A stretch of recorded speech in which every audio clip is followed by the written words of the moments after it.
right now in place a housing program for young professionals, and this was in the manifesto of the People's Progressive Party Civic in 2015. But now we don't have a housing project, we don't have housing programs in place where persons can access these house lots. And the People's Progressive Party Civic has actually promised to get that ball rolling again with housing projects. So Guyanese can reflect on these past 4 years and question themselves on whether their lives have improved or declined. Do you have more disposable income? Are public services better or worse? Has your standard of living improved or has it dropped? You're most certainly right, Juan. Good evening, viewers. I'm Roodi Balgobin, and thank you for joining us tonight. Those three questions, Juan, that you just highlighted, where we were, where we are now, and where we could have been, has provided much food for thought. So let's take a look quickly at all the infrastructural inheritance the AP and UAFC government would have inherited from the PPC. So we know that they've inherited over US 500 million in concessional resources that were secured to finance development initiatives, such as US 130 million from the China Exim Bank to construct a new international airport, US 66.2 million from the Inter-American Development Bank to fund a road network upgrade and expansion project, US 64.6 million from the Inter-American Development Bank and the European Union to fund a power utility upgrade program, US 50 million from the Indian Exim Bank to fund the East Coast East Bank Bypass Road, a project, by the way, which hasn't even started as yet. Although we had the Minister of Public Infrastructure keep continuing to say at every budget speech that we're going to have this project started. Yeah, that's right. Further, US 34.4 million from the Caribbean Development Bank to fund the West Coast Demerara Highway Upgrade Project, US 31.7 million from the Inter-American Development Bank and the European Union to fund a water and water sanitation infrastructure improvement project. And as you know, if you've been following the news recently, what's been happening in Berbice, where everyone is complaining about their water supply and not even having access to potable water. US 15 million from the Inter-American Development Bank for a new citizen security project, US 12 million from the World Bank for flood risk management project, US 10 million from the World Bank for a secondary education improvement project, US 10 million from the World Bank for the UG Science and Technology Support Program. As you mentioned just now, Juan, we now have an issue where the University of Guyana is facing a lot of hardship. The students there are finding it very difficult. Very difficult. Very difficult indeed. US 7.5 million from the Caribbean Development Bank to fund a sugar industry mechanization project. Yes. So here with us tonight in studio to discuss these and other matters, we have the former PPPC Minister of Public Works, Mr. Robeson-Ben. So to get into it, Mr. Ben, could you please say how you would have answered these questions which were raised earlier, where we were, where we are now, and where we could have been from an infrastructural point of view? Well, good evening, viewers, and thank you, Ron and Roodi, for having me in your program. I wasn't aware that there was such a program, and I'm pleased to be in it in any event. Happy to have you. Yes, the question of where we were is one which could really only be answered from a point of view where we had a very exciting situation in terms of Guyana's development overall.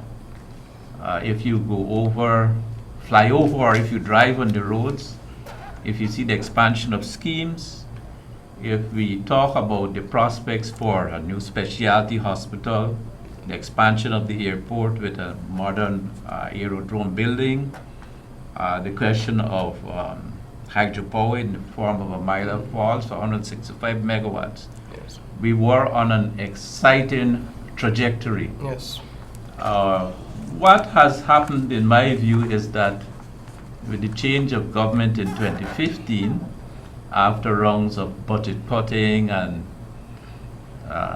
lots of quarrel in the National Assembly, we have stalled.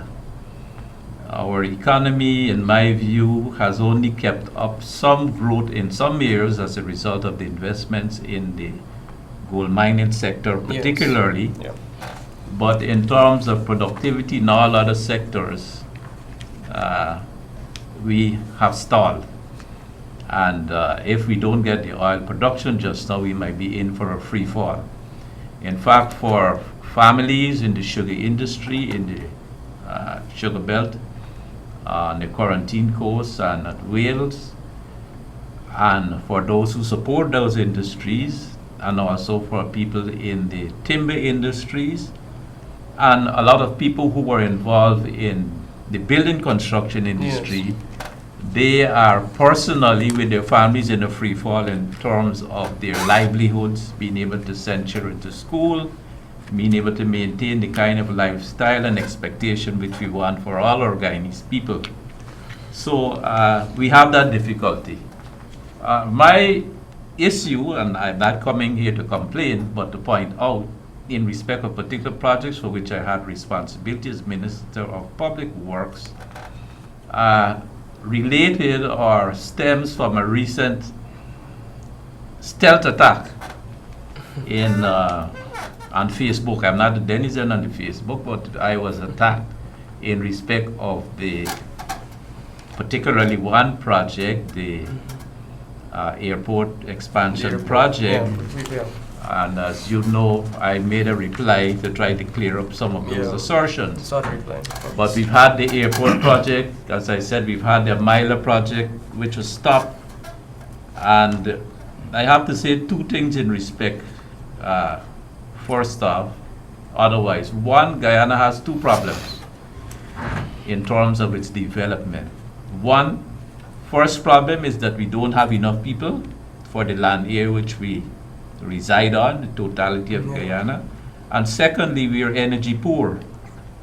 And the hindrance, the lack of energy, power for businesses, for industrial uses, or commercial uses, and for household uses, the high cost of energy is a serious impediment to Guyana's development. And I believe in terms of the programs and projects which we had underway, particularly in the ministry I was in, we were tackling these problems head on. Yes. Mr. Ben, you mentioned earlier, very interestingly, that the economy is being kept afloat by the gold industry. I'd just like to point out that Troy Resources came here under the BPP. There are several other, like Movie Town, the Marriott, all of these are providing jobs for our young people. All those are formed PPPC projects that would have gone on the way. You also mentioned... Troy Resources and the Rural Gold Project And were yes. projects which came up under us, and I have had intimate interaction in the development of those projects from way back when I was Commissioner of Geology and Mines. Okay. You also mentioned the CGIA modernization project. Yeah. Could you give us briefly what was envisioned by the PPC administration, and what is it exactly that we have gotten now? What was envisaged was that we would have had a standalone new terminal building.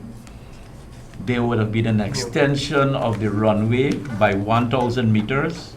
Yeah. Because there were safety issues. If you remember, there was a crash of a Caribbean Airlines plane. Yeah, we do. And there recall were that. safety issues, and then we also had a restriction in capacity because we could not accept larger planes. Larger aircraft. So there was the safety issue and the capacity issues, also the congestion issues in the old terminal building. So we were building a completely new modern terminal building, for which there are many depictions in the contract which we signed. Emphasis on new. I'm emphasizing new. Yeah. 8 new boarding bridges, new taxiways, new parking areas. Yes.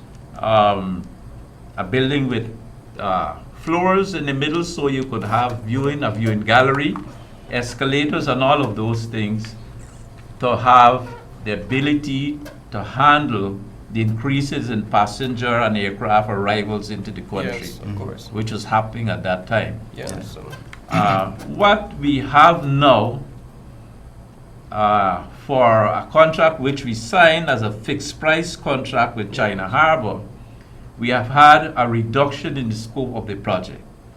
On international contracting rules, you cannot make changes to a fixed price contract. We are getting a smaller building footprint in terms of floor and the footprint. We're getting an attachment of the new section of the airport to the old airport building, and that is essentially just an arrivals terminal, Okay. an arrivals portion.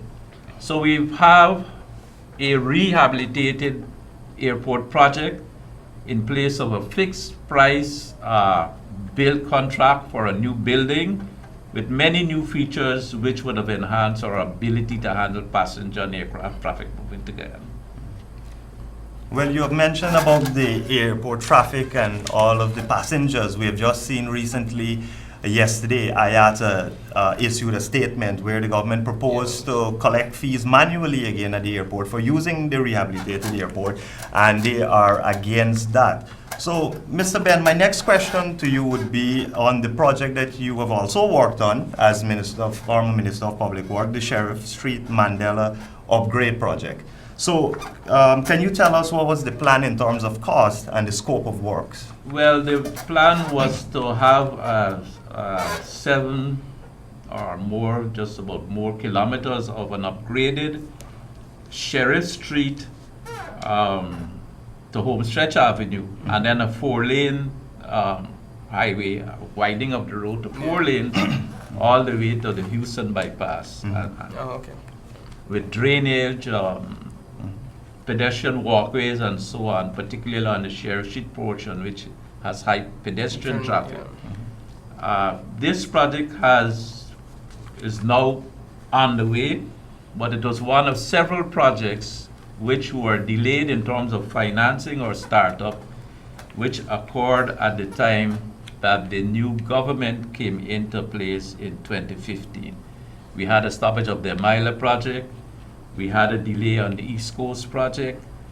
We had a delay in startup of this Sheriff Street project.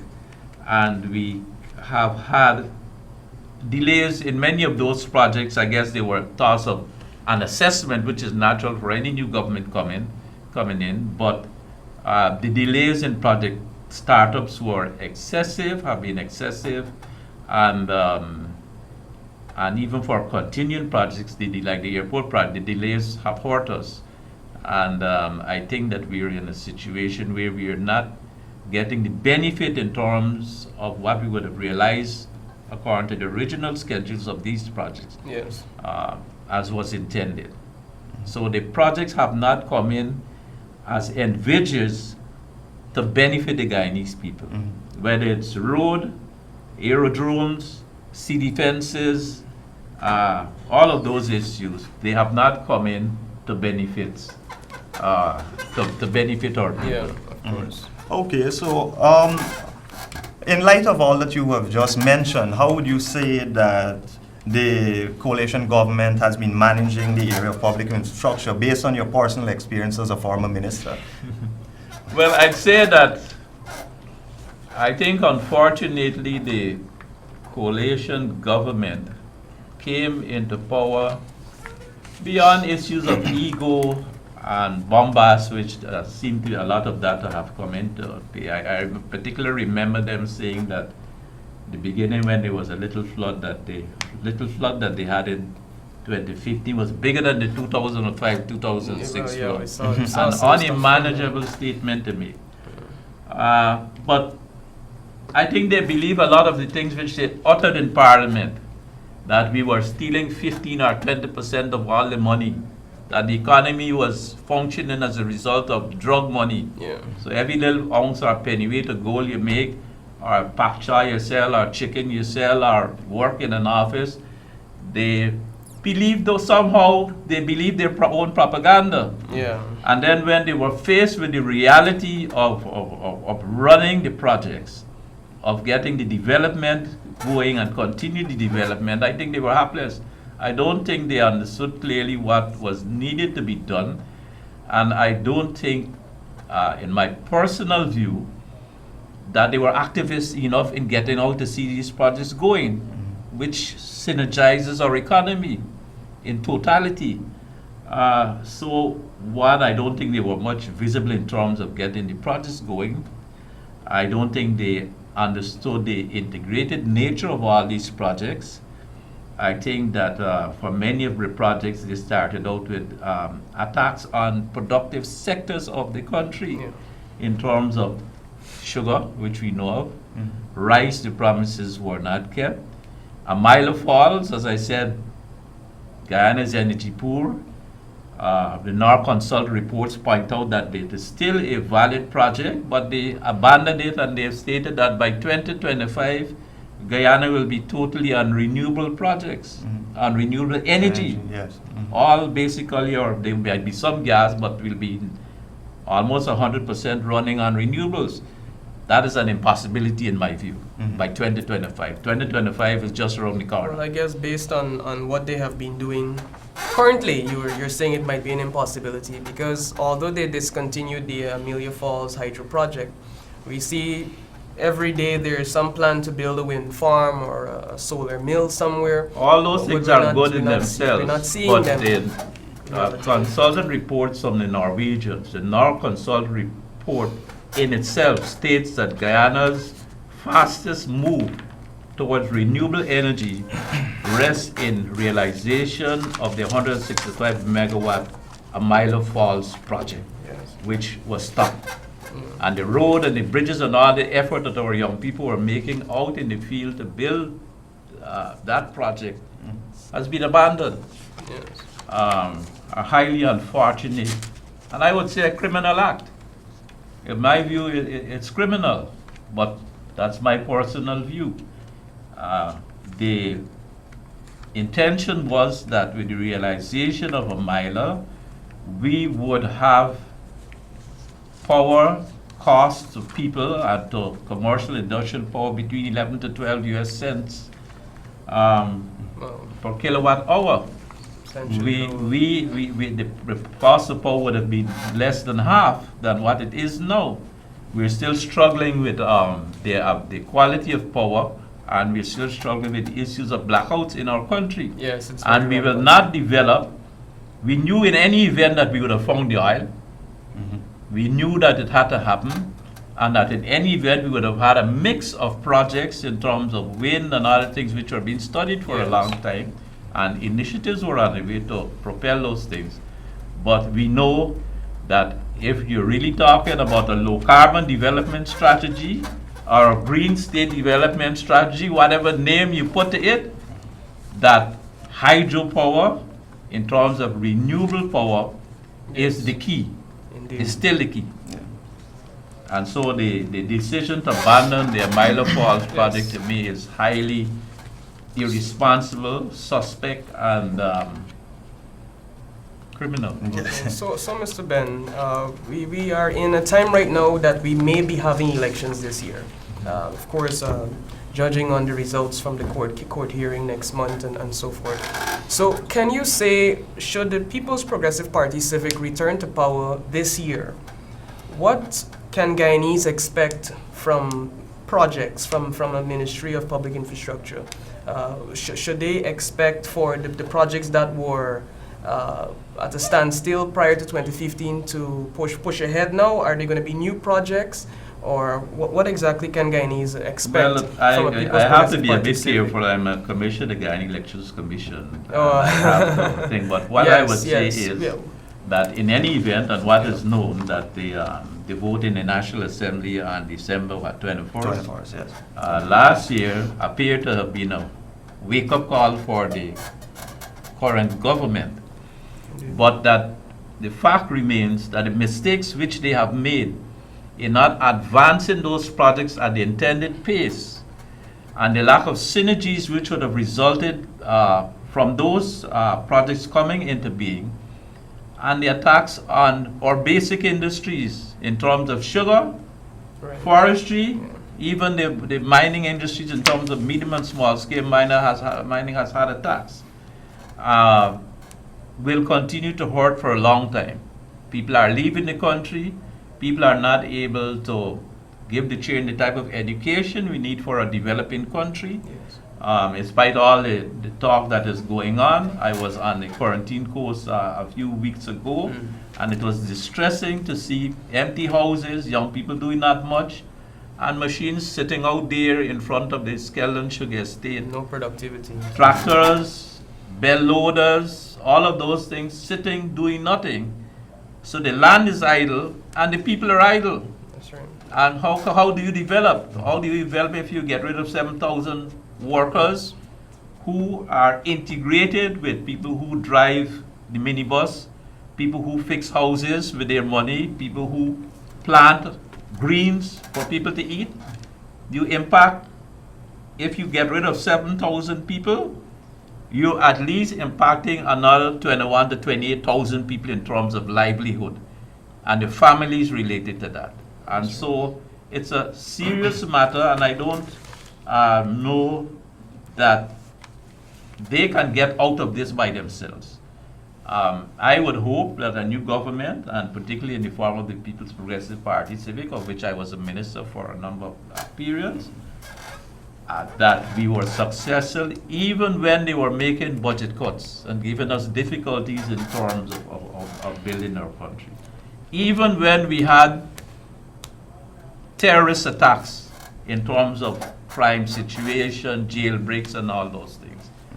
I am confident that, and this is my partisan hat bias, and knowledge of the personalities and their engagement for Guyana's development, that there is a team of people who are available and ready and willing to push Guyana's development further. And that the plans are in place. We'll have to speed up and get the projects which are in abeyance or are going too slow. We'll have to push those projects quickly. And the project plans which we had for further development in our country, the Ogle bypass, a bridge over the Essequibo River at Kurupakari to turn that road to Brazil into a 24-hour road rather than a 10-hour road, issues in relation to internal transport, improvements in air transport. I've not really heard from the current government, the ministers who have replaced me, anything new in terms of things that they're doing. I know that a roundabout was built, and they said that it was the first roundabout in the country. I think they spent about $80 million to put in a new roundabout where they were working and functioning traffic lights. That money could have been spent better elsewhere. I can't really say beyond the so-called first and only roundabout in Guyana that there's any real project that they have initiated which we did not conceptualize, design, start, or were working on. Okay, Mr. Ben, thank you for spending that time and providing such clarity on these projects with us here tonight. What we can take away from that is that the issue of competence is surely one that is one of the elements affecting the daily lives of ordinary Guyanese here in Guyana, which includes such things as cost of living, loss of jobs, loss of welfare, and crime, as you mentioned. As you said, you were on the quarantine course. So after this short break, we'll be back to discuss this and other issues. APNU AFC promised more jobs and a good life. Instead, we lost 30,000 jobs. Taxes went up, people are less safe, and cost of living skyrocketed. Now, after 4 years of neglect and corruption, the APNU AFC gang are coming with more empty promises, only cause they need you now. We are smart. Fool me once, shame on you. This time, we will not be fooled by your sneaky fake news, APNU promises. We vote in PPPC to get Guyana working again. APNU AFC promised more jobs and a good life. Instead, we lost 30,000 jobs. Taxes went up, people are less safe, and cost of living skyrocketed. Now, after 4 years of neglect and corruption, the APNU AFC gang are coming with more empty promises, only cause they need you now. We are smart. Fool me once, shame on you. This time, we will not be fooled by your sneaky fake news, APNU promises. We vote in PPPC to get Guyana working again. Welcome back, viewers. With the many broken promises, the government continues to fail to respond to the needs of Guyanese. We have seen an increase in cost of living, water and electricity bills have gone up, loss of jobs, Guyana's unemployment rates continue to go up, loss of welfare, removal of water and electricity subsidies to pensioners, removal of the cash grant to public school students, and removal of other social safety net measures, and of course the increased level in crime. With us in studio tonight to discuss these issues and more is PPPC Member of Parliament, Mr. Dharamkumar Siraj. Welcome, sir. Thank you very much. So, what are your thoughts on the current state of affairs in the country as we address those earlier mentioned issues? Well, I would want to add to the list that you just spoke about, the loss of opportunities to earn, which goes, a lot of people will normally concentrate on loss of jobs. But there are a lot of people, especially in the area that I work in, that's the agriculture area, where they're self-employed and they do a number of things to generate income to keep their family going and to put bread on the table. Now, those means that they would have normally employed to keep going, those means now are under threat. And indeed have been under threat over the past 4 years. And I want to say this clearly, that this government, the PNC government, the AP and UFC government have managed to, in 3.5, 4 years, to destroy the rice industry.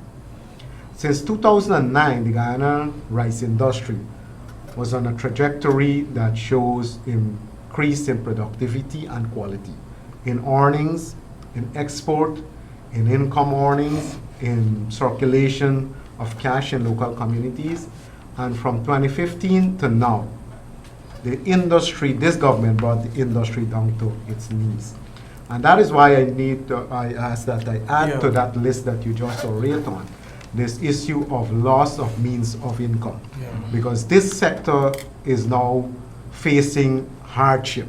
Hardship in the sense that incentives are taken away and taxes and other burdens are placed on the farming community, crops and livestock.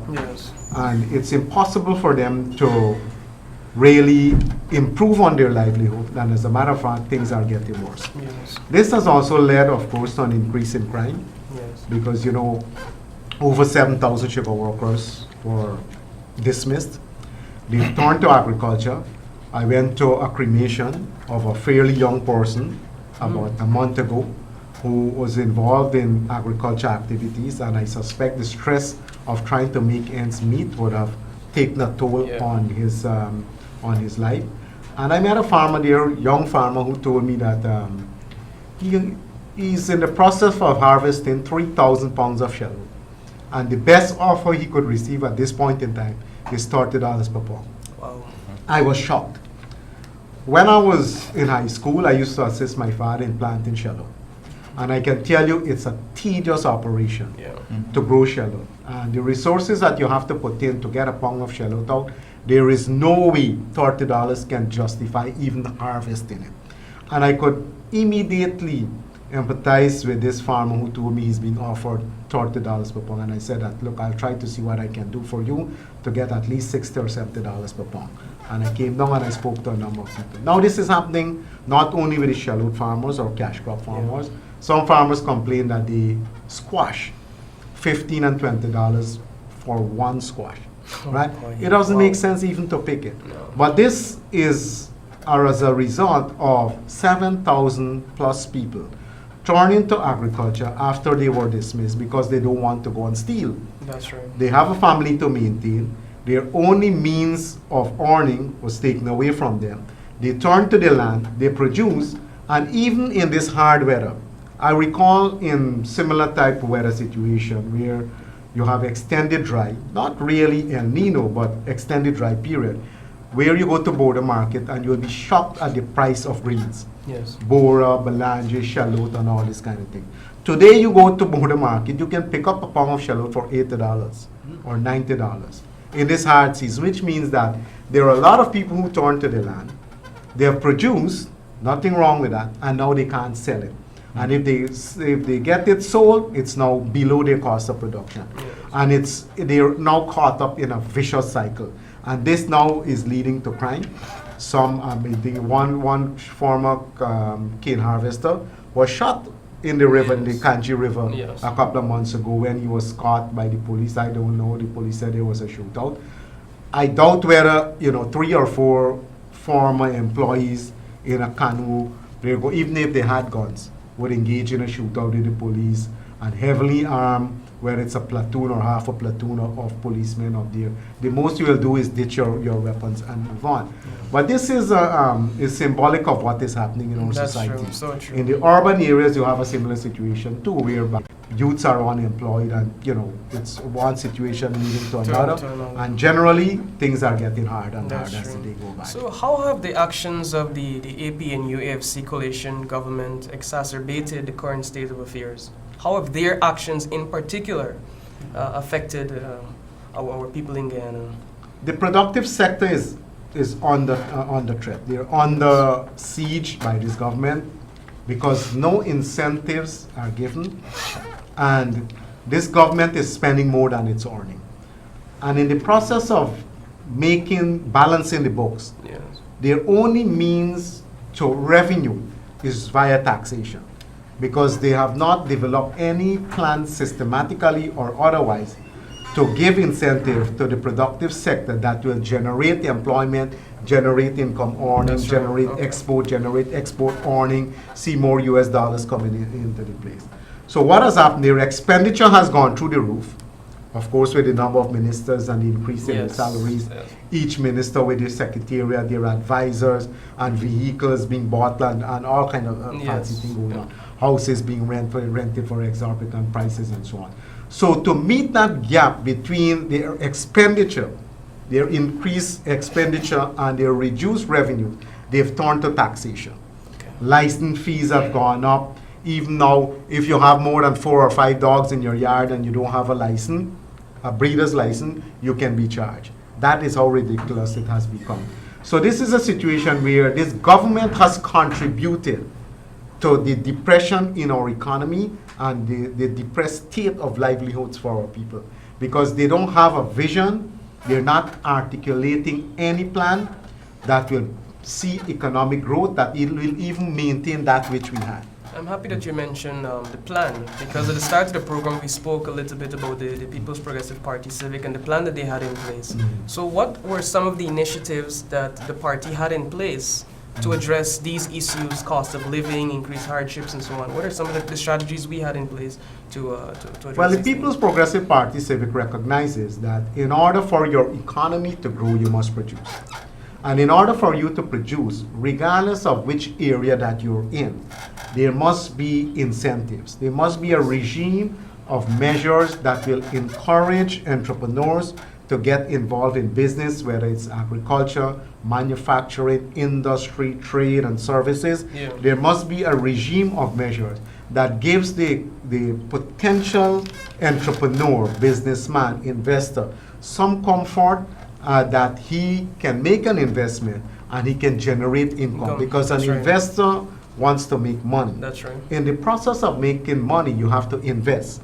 In the process of investing, you create employment. That's right. When you create employment, you generate or you produce a good or service, either for local consumption or for export. That's right. Our productive sectors, all of them, mining, industries, farming, livestock, and all of that, were Yes. given this type of regime or a regime of measures through tax breaks, concessions, VAT removal and machinery and equipment and all of that, so that people in these sectors were comfortable with making investment, knowing very well that they will realize a return on their income that will see an improvement in the way they live.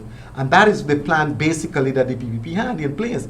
That government role was to facilitate the Excellent. expansion, the growth, by creating an environment for our business people, our investors, our farmers, our manufacturers.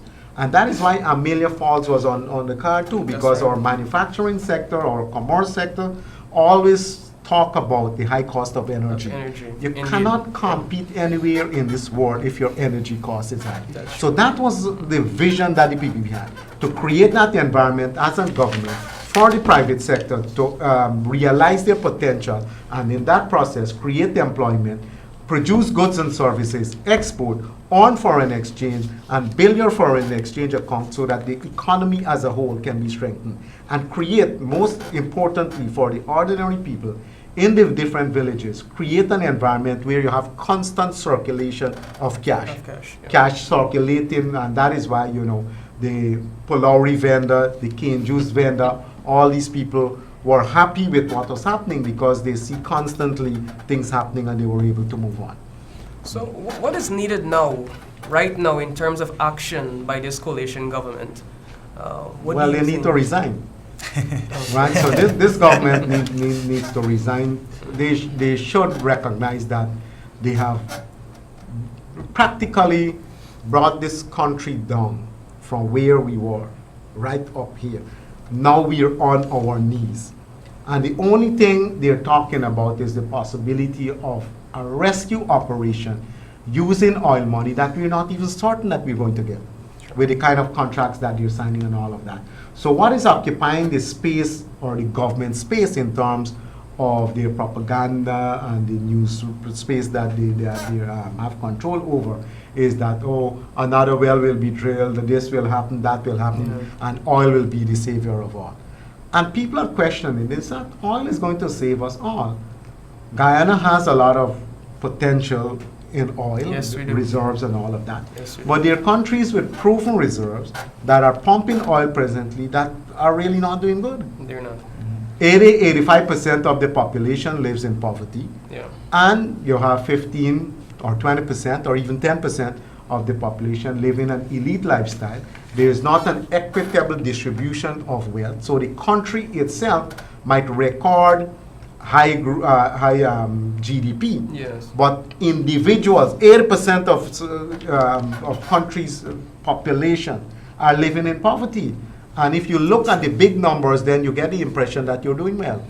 And those people have more experience, and they have probably signed better contracts than this government has signed. Yes. So I think that it's not going to save us at all. As a matter of fact, we might be worse off, because if, as Mark, your GDP goes up, you start earning more, but there's not equitable distribution. Of the wealth. The majority of our people are going to feel the squeeze, So- and we become more impoverished. So the issue then becomes one about diversification. Then, if you're involved in the oil industry, you cannot ignore rice and sugar, and the other agricultural sectors, traditional sectors that we have ongoing.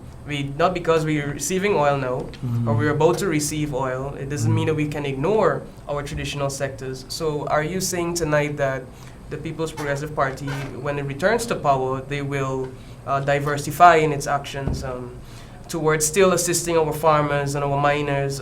What is the plan of the PPPC when it returns to power? Is to give more to these sectors. Okay. In order for you to avoid what is known in some oil-producing countries as the Dutch disease, whereby your country does well in oil production and you earn a lot of money, but you don't support the other sectors and you become oil dependent. And once the resources is there, you don't feel the squeeze. But what happens slowly is that your other sectors suffer to such an extent that they become non-existent after some time. When that happens, and then your resource, because oil is not infinite, That's and your right. resources dries up, then you become a desert. You're an Basically, oasis when the oil is flowing, you become a desert when it stops flowing. So the People's Progressive Party civic government is going to ensure that if they were giving 10 without oil to these productive sectors, they'll have to give 20 to ensure that these sectors not only remain afloat but expand.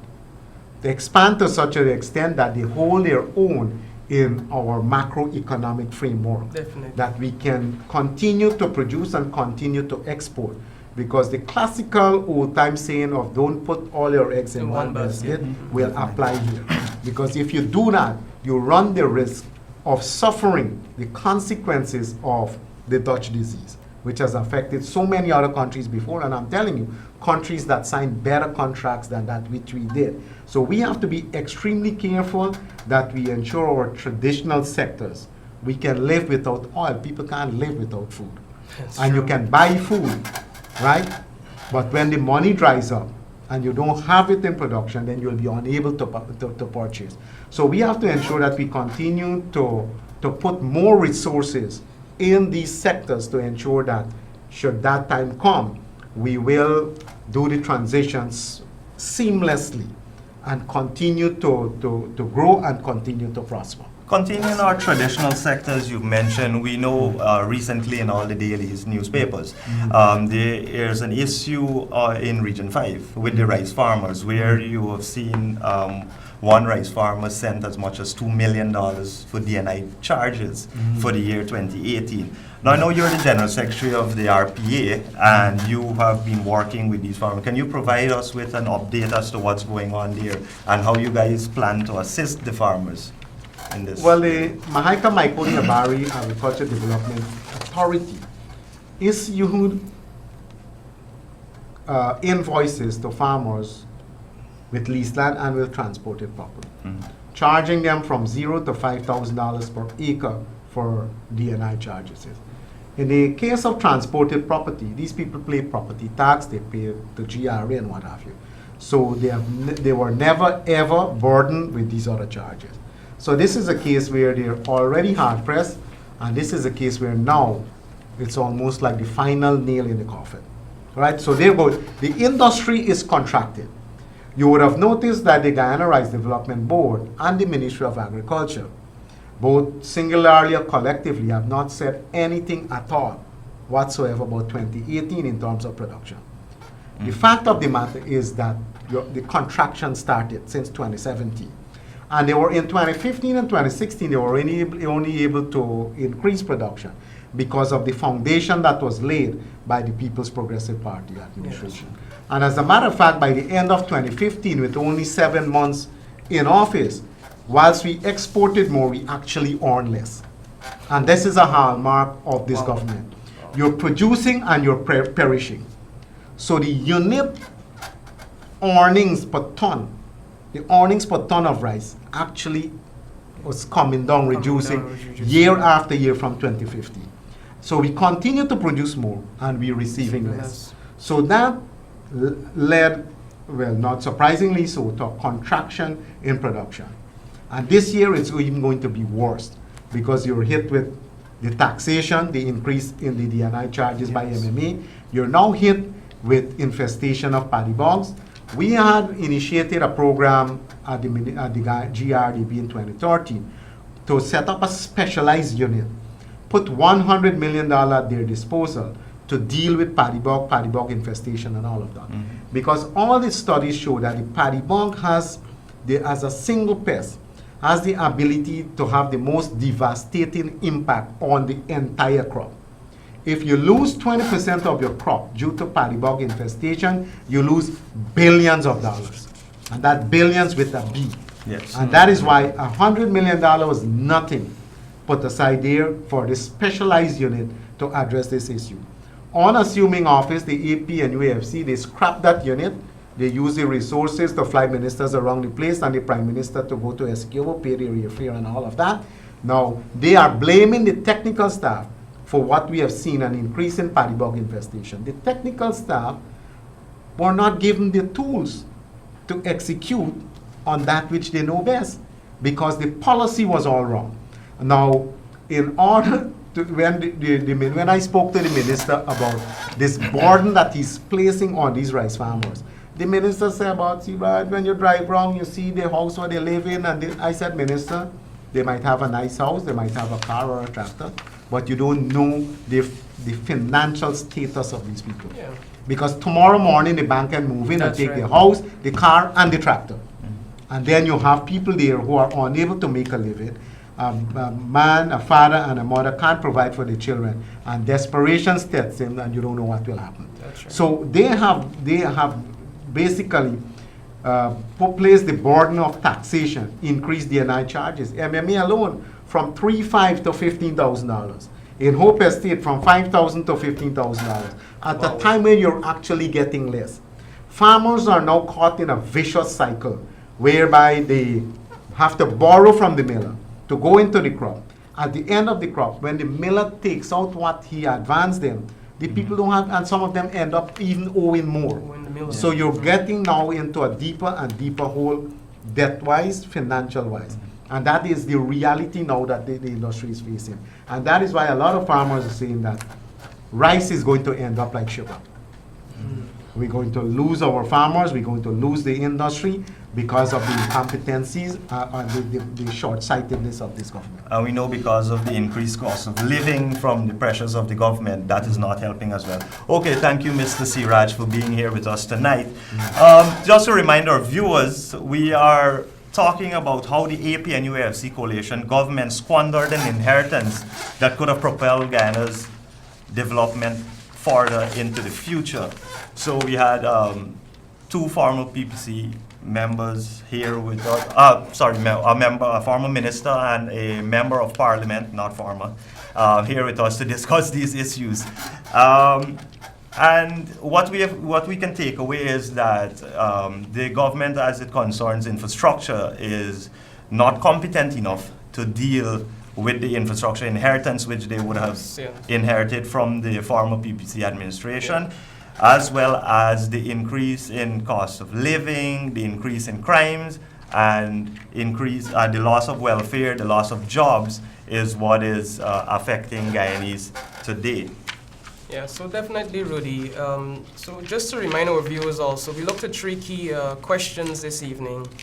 Where were we, where we are now, and where we could have been? And in addressing these three questions, a lot of information was brought forward. So as Guyanese, we must ask ourselves the key question: if our standards of living is actually improving or is it declining at this point in time in our history? At this point in time, I want to say thank you very much to our guests who have come on the program this evening. I also want to encourage you to join us again next week. You were looking at This Week in 60 Minutes. See you next week. See you next week.